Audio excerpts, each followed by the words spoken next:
여러분 안녕하십니까? 열왕기상 그러니까 포로전 역사서 열왕기상 1장을 여러분과 같이 하겠습니다. 제가 지난 시간에 압살롬의 반란의 요압이라 했는데 요압이 아니고요. 말이 어긋났고요. 아도니아 1장에 열왕기상 1장에 아도니아가 왕위 계승 서열 이전엔 1위예요. 1위. 압살롬이 죽었으니까.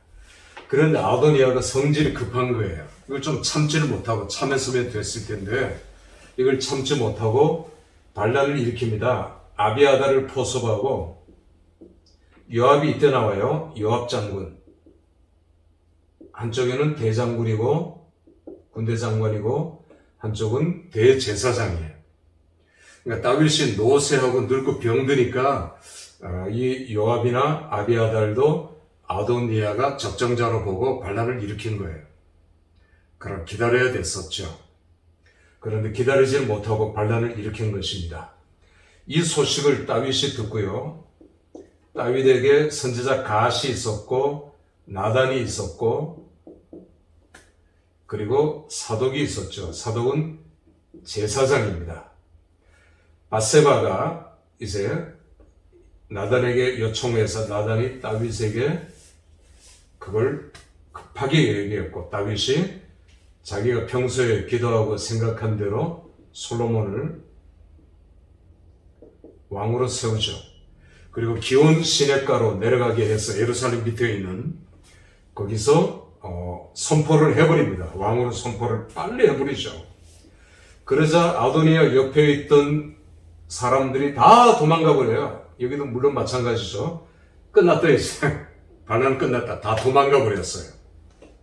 자, 수습을 해야 되겠죠. 반란을. 아비아달은 귀양을 보냅니다.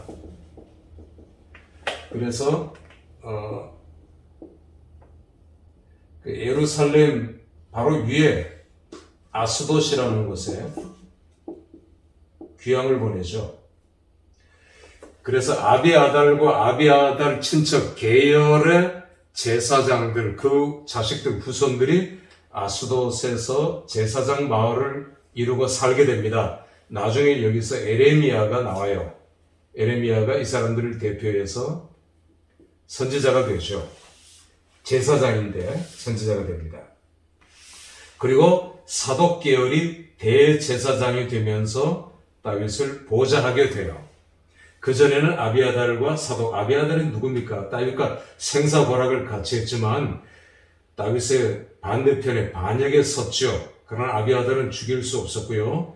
귀양을 보냈고 사독의 후손들이 사두개인입니다. 사두개라고 그러죠. 사두개인이 되죠.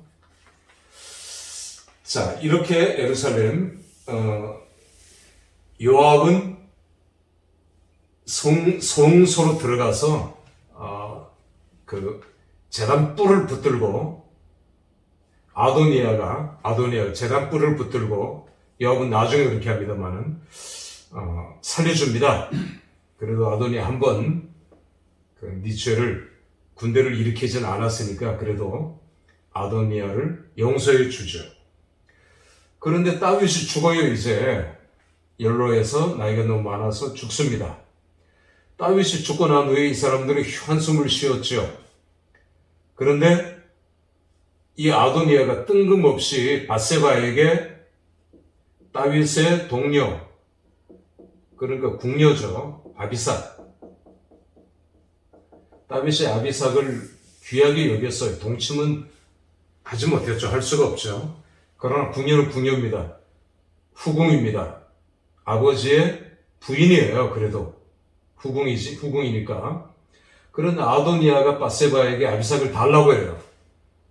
솔로몬이 이 얘기를 듣고 이건 아니죠. 왜냐하면 아버지의 후궁을 탐하는 건 그 전에 아브넬이 미스바를 탐한 것 같이 이거는 왕을 지금 탐하는 것, 왕에 대한 그 욕망을 아직 버리지 않았다는 것도 이걸 드러내는 것이잖아요. 그래서 아도니아를 죽였어요. 아도니아는 살려고 또 제단뿔을 붙잡았지만 끌어내가지고 아도니아의 목을 쳤습니다. 당연히 그래야 되겠죠. 다윗이 죽을 때 유언을 했어요. 요압을 죽여라, 요압이요. 요압은 너무나 많은 죄를 저질렀다. 또 요압이 늙은 노역을 가지고 솔로몬에게 간섭을 할까봐 요압은 처단했고요. 시므이는 선지자이기 때문에 주의 종은 차마 죽일 수 없어서 가택연금을 시키고 거기를 벗어나면 죽여라 했어요. 이 어리석은 시므이가 가택연금을 못 참고 밖으로 나갔다가 죽게 됩니다. 자, 이렇게 해서 이 모든 것들이 다 정리가 되고 솔로몬이 이제 왕이 되면서 이 열왕기 상이 시작되죠. 3장에 가서는 무슨 일이 있었느냐면 일천번제를 드리죠. 일천번제. 자, 일천번제를 어디에서 드리냐면 예루살렘에서 서북이죠. 서북쪽으로 약 10km 떨어진 기브온. 그러니까 높당에서 이제 실로, 높당, 그 다음에 기브온으로 성소가 옮겨져 있는 이때입니다. 기브온에는 제일 큰 산당이 있었어요. 산당은 산 꼭대기에 조금 넓은 평지에 예배를 드리기 위해서 아직 성전 이런 게 없고 성소도 군데군데 없으니까 허용이었어요. 근데 여기서 우상을 섬기는 사람들이 간혹 우상을 섬기기도 했어요. 하나님이 이걸 참 싫어. 어떻게 교회에서 우상 예배 같이 드립니까? 이걸 싱크리티즘이라 하죠. 혼합주의입니다. 하나님 가장 싫어하시는 것이 혼합주의예요. 그런데 기브온에서도 그렇게 했어요. 산당에서 예배와 우상 숭배를 같이 하고 있었어요. 그런데 솔로몬은 여기를 자주 갔어요. 다윗도 물론 자주 갔죠. 자주 가서 이제 예배를 드리고 번제를 드리고 했는데 1,000번제는 1,000마리의 양입니다. 양. 1,000마리의 양. 그러니까 우리가 교회에서 잘못 사용하고 있죠. 봉투 만들고 1,000번을 번제로 드리라고 하는 것은 목적이 뭐냐는 것입니다. 헌금의 목적이 있으면 안 되고 기도하면 괜찮지만 그러나 이건 성경적인 게 아니에요. 원래 성경적인 건 1,000마리의 양을 한꺼번에 드렸어요. 한꺼번에. 그러니까 얼마나 많은 제사장들이 동원되었겠으며 피비린내가 진동했겠으며 그러니까 하나님 앞에 내 모든 것을 다 바쳐 정성을 들여서 번제를 드리겠다는 것입니다. 이게 솔로몬의 하나님과의 언약 체결식이었고 하나님이 이걸 기뻐 받으셨고 솔로몬의 중심을 보셔서 솔로몬이 수도 택하지 않고 이거 수명 그리고 재물도 택하지 않고 지혜를 달라고 했으니 내 마음에 맞도다 하고 지혜를 주셨죠. 자, 이런 관계들을 우리가 살펴보고 여러분들이 맨 첫 번 학기에 맨 첫 시간에 공부했던 성경 지리 상당한 도움이 될 겁니다.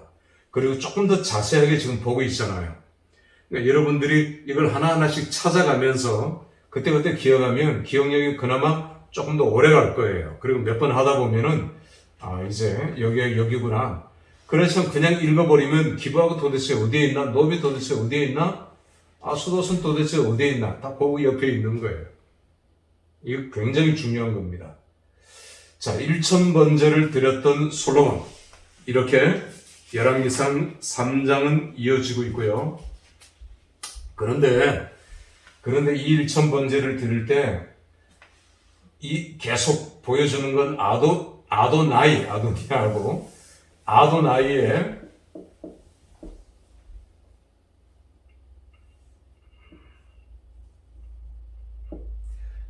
아도나이 주님의 눈, 아도나이의 눈, 여호와의 눈 이렇게 나와요. 이걸 피할 수 없는 거죠. 우리가 중심을 보시는 하나님 아도나이의 눈을 우리가 어찌 피할 수 있을 것인가? 그런데 하나님께서 솔로몬에 대해서 평가를 합니다. 솔로몬이 이 산당에 가서 예배를 드리는 것, 산당에서 예배 드리는 것, 우상 숭배하는 걸 허용한 그걸 처음에 딱 말씀을 하고 있고요. 그리고 두 번째, 왕궁은 뒤로 갔습니다. 뒤로 가서 왕궁은 12년 걸렸는데, 13년 걸렸는데 성전은 7년 걸렸다. 그러니까 성전보다 자기 왕궁 짓는데 더 많은 시간과 인력을 쏟았다는 것을 아도나이의 눈은 딱 지적을 하고 있는 거예요. 자, 여기 뭐 피해갈 수 없는 거죠. 또 3장 1절에 솔로몬이 처음 왕이 되었을 때 애굽과 혼인동맹, 애굽의 공주를 자기 아내로 맞이했어요. 혼인동맹은 가장 큰 인본주의입니다. 하나님이 가장 싫어하시는 인본주의가 혼인동맹이에요. 혼인동맹을 통해서 결탁하는 거죠. 그리고 하나님보다 사람을, 다른 나라의 왕을 더 의지하는 이 혼인동맹을 하나님 가장 싫어하셨고, 하나님과 대적하기 위해서 북쪽의 아합이라든지 이런 왕들이 혼인동맹을 했잖아요. 그러니까 솔로몬도 맨 처음부터 혼인동맹을 했다, 이건 잘못했다, 이걸 하나님께서 아도나이 눈은 딱 이제 지적하는 거죠. 그러나 그럼에도 불구하고 하나님은 솔로몬에 대한 사랑, 헤세드를 베풀어 주셨어요. 솔로몬이 또 맨 처음 왕으로서 시작하니까 이게 아도나이의 눈이다, 이걸 보여주고 있는 겁니다. 자, 3장 넘어가고요. 이제 솔로몬이 실패한 이유는 솔로몬은 처음부터 잘못됐다는 걸 보여주고 있는 겁니다. 솔로몬이 잘하다가 넘어진 게 아니라 솔로몬은 처음부터 잘못된 길을 걷고 있었다. 그리고 결국은 패망이었다. 이걸 열왕기상은 보여주고 있는 거예요. 자, 12장으로 넘어갑니다. 12장, 조금만 줄게요. 12장에 드디어 북쪽과 남쪽이 나누어지면서 북쪽 11지파, 레위지파까지 몽땅 다 가세해서 이스라엘,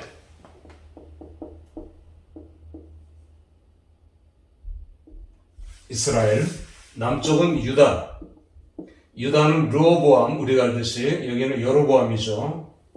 여로보암은 솔로몬 치하 때 애굽의 정치적인 망명을 갖다가 솔로몬이 거의 죽게 될 때 다시 돌아와서 북쪽 사람들에게 큰 환영을 받았던 유명한 장군이었어요. 이름 비슷하지만 친척 관계는 없습니다. 르호보암은 솔로몬의 아들이었죠. 그러나 르호보암은 잘못된 어떤 철학을 가지고 있었죠. 내 아버지는 뭐 이제 째찍으로 너희를 다스렸지만 나는 너희를 정갈로, 이거 뭐 참 그 르호보암의 아주 어리석은 모습을 보여주고 있죠. 그래서 죄다 북쪽으로 다 넘어가 버렸어요. 베냐민 지파도 다 북쪽으로 넘어가 버렸어요. 자, 여로보암은 이제 우리가 나라를 세우려면 철학이 있어야 돼요. 철학, 비전. 여로보암은 두 군데 우상, 여로보암은 바알 우상을 같이 섬깁니다. 싱크리티즘. 이 하나님 제일 미워하는 걸 하고 있는 거예요. 산당을 허용했고요. 그래서 브엘세바, 그 남쪽 베델과 북쪽의 단, 맨 위, 그러니까 이게 맨 꼭대기에서 맨 밑에까지 두 군데 이제 그 단을 쌓고 제단을 쌓고, 이게 여로보암 그 금송아지를 만들고, 그러니까 금송아지가 뭡니까? 출애굽 했을 때 우상이잖아요. 또 애굽의 신이 송아지입니다. 그러니까 애굽의 전체적 망명을 갔다 온 여로보암이 이 영향을 받아서 금송아지를 세우고, 이게 여호와라 했어요. 이게 여호와. 이게 말이 안 되는 것이지만, 그러나 북쪽 백성들이 모두 다 우상 숭배했다, 이건 아니에요. 그 중에 진실한 믿음을 가진 사람들이 많이 있었어요. 나중에 선지자들도 많이 일어나고, 엘리사 그 때부터 선지학교에서 수많은 선지 생도들을 배출해낸 겁니다. 그러니까 죄악이 깊은 곳에 은혜가 더욱 넘치다고, 오히려 남쪽보다 북쪽에 선지 생도들이, 선지학교가 더 잘 됐어요. 그걸 보여주고 있잖아요. 평안하고 잘 되면 선지학교가 잘 안 돼요. 오늘 그렇잖아요. 이게 좀 어려워야, 교회도 마찬가지입니다. 힘들고 어려워야, 코로나 때도요, 힘들고 어려워도 대면 예배를 지속한 교회는 붕해요. 지금도 붕하고 있어요. 그러나 그때 대면 예배 안 드린 교회는 지금도 출석률이 회복을 못해요. 출석률을. 자, 이렇게 해서 여로보암과 르호보암으로 나뉘어지면서 나라는 두 조각이 나게 됩니다. 그리고 출입을 못하게 되죠. 그런데 제사장들이 제일 먼저 깨어있던 제사장들이 보니까 이건 아니죠. 금송아지. 그래서 제사장들이 스멀스멀 내려옵니다. 스멀스멀. 밑에 왕은 마음에 안 들지만 그래도 다윗 언약, 다윗 왕조고 북쪽은 우상 따위나 섬기려고 하고 이걸 섬기라고 하는 싱크리티즘, 이건 아니다. 그래서 백성들도 따라 내려와요. 이게 쭉 이어집니다. 그러다가 이제 15장 여리고성을 재건하면 안 되는데 이게 16장에 가서 16장 34절 지난번에 얘기를 했죠. 히엘이라고 하는 막대 먹은 자가 여리고성을 재건하죠. 그러다가 하나님의 예언대로 언약적 저주죠. 기초를 쌓을 때 큰아들, 문짝을 다룰 때 막내를 데려갑니다. 그러니까 다시 말해서 하나님의 말씀이 땅바닥에 떨어진 시대상을 보여줘요. 북이스라엘. 16장이 그 절정을 이루죠. 하나님의 말씀이 땅바닥에 떨어졌다는 것입니다. 이게 어떻게 회복이 되냐는 거죠. 이건 끝났다는 겁니다. 암흑의 시대. 그때 하나님께서 선지자 하나를 혜성같이 딱 떨어뜨려 주셨어요. 이름도 없이 빛도 없이 가문도 없이 부모도 없이 그냥 디셉 사람 엘리야. 이게 나오는 겁니다. 엘리야. 그리고 계속 말씀이라는 단어가 나오지만 이건 언약입니다. 하나님의 언약, 말씀이 땅에 떨어진 시대에 하나님의 말씀을 지키기 위해 생명을 버렸던 엘리야의 얘기를 보여주고 있는 거예요. 말도 안 되는 걸 하나님은 하게 하십니다. 이 엘리야가 아합 왕에게 가서 아합도 혼인동맹을 하게 되죠. 두로. 여기 두로입니다. 두로. 이 두로의 페니키아, 신약 시대에는 베니게라고도 나오죠.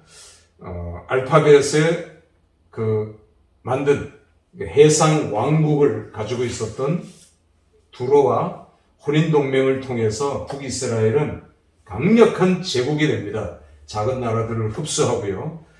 그 이면에는 혼인동맹이 있었죠. 아합이 이세벨을 아내로 맞이하는데 이세벨은 여기는 두로는 바알 우상의 본거지예요. 본거지. 바알 제사장들 수백 명을 데리고 옵니다.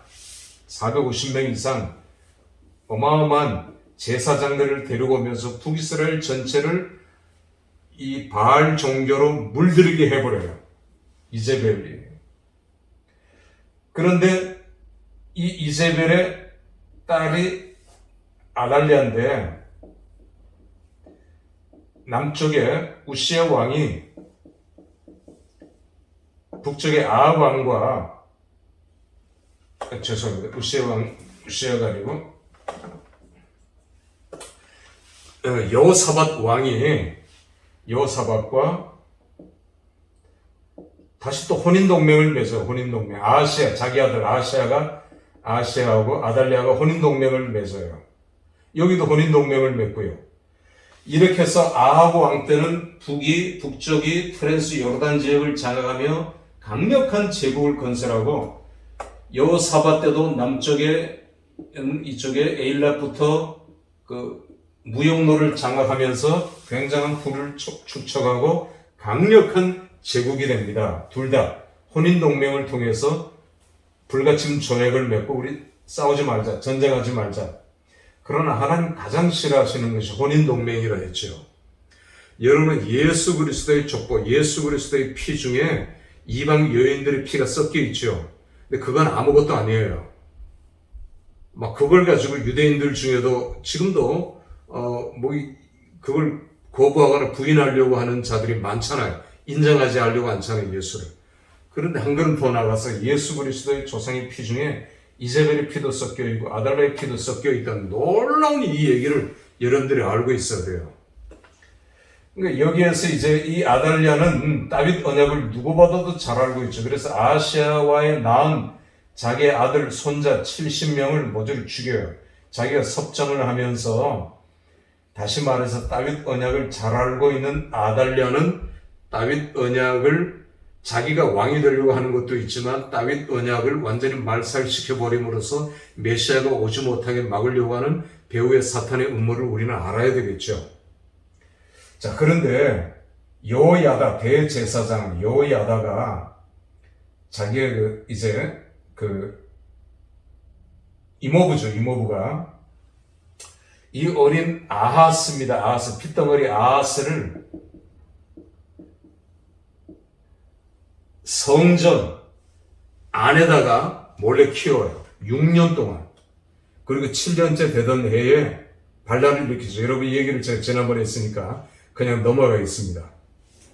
자, 이렇게 메시아가 오기까지 계속 차단, 심지어 마지막에는 헤롯 왕까지 헤롯 왕이 2만 명을 죽이지 않았습니까?